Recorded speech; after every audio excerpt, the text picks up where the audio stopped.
Raden Ahmad Subarjo Atjoyo Adi Suryo lahir pada 23 Maret 1896 di Teluk Jambe, Karawang, Jawa Barat. Desa Teluk Jambe adalah sebuah desa kecil di tepi Sungai Citarum dan merupakan daerah penghasil beras di Provinsi Jawa Barat.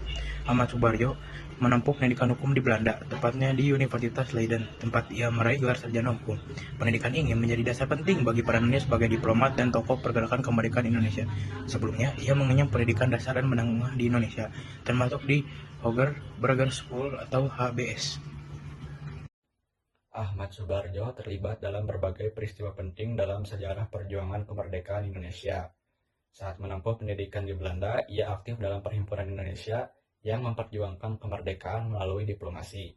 Ia kemudian menjadi anggota BPUPKI dan PPKI, serta ikut merumuskan dan menyaksikan pembacaan proklamasi kemerdekaan 17 Agustus 1945.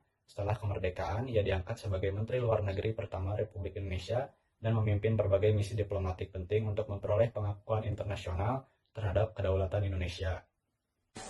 Sebagai penghormatan atas jasa-jasanya dalam perjuangan kemerdekaan dan pembangunan diplomasi Indonesia, Ahmad Subarjo dianugerahi gelar pahlawan nasional oleh pemerintah Republik Indonesia pada tahun 2009. Penghargaan ini diberikan secara anumerta sebagai bentuk pengakuan atas kontribusi yang besar dalam sejarah bangsa, baik sebagai tokoh perumus kemerdekaan maupun sebagai Menteri Luar Negeri pertama yang meletakkan dasar hubungan.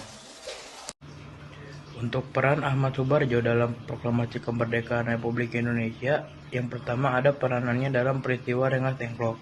Subarjo berhasil meyakinkan golongan muda untuk mengizinkan Soekarno dan Hatta kembali ke Jakarta setelah peristiwa Rengas Dengklok.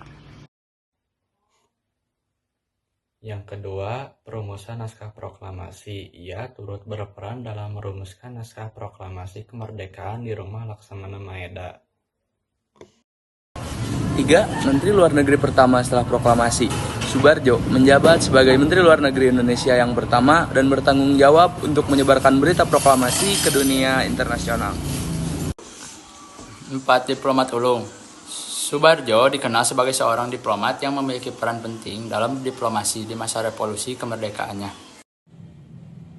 Lalu peran Ahmad Subarjo yang kelima yaitu menjadi panitia 9 yang berperan dalam merumuskan dasar negara Indonesia. 6. Duta Besar. Setelah menjabat sebagai Menteri Luar Negeri, Subarjo pernah menjadi Duta Besar Indonesia untuk Swiss dan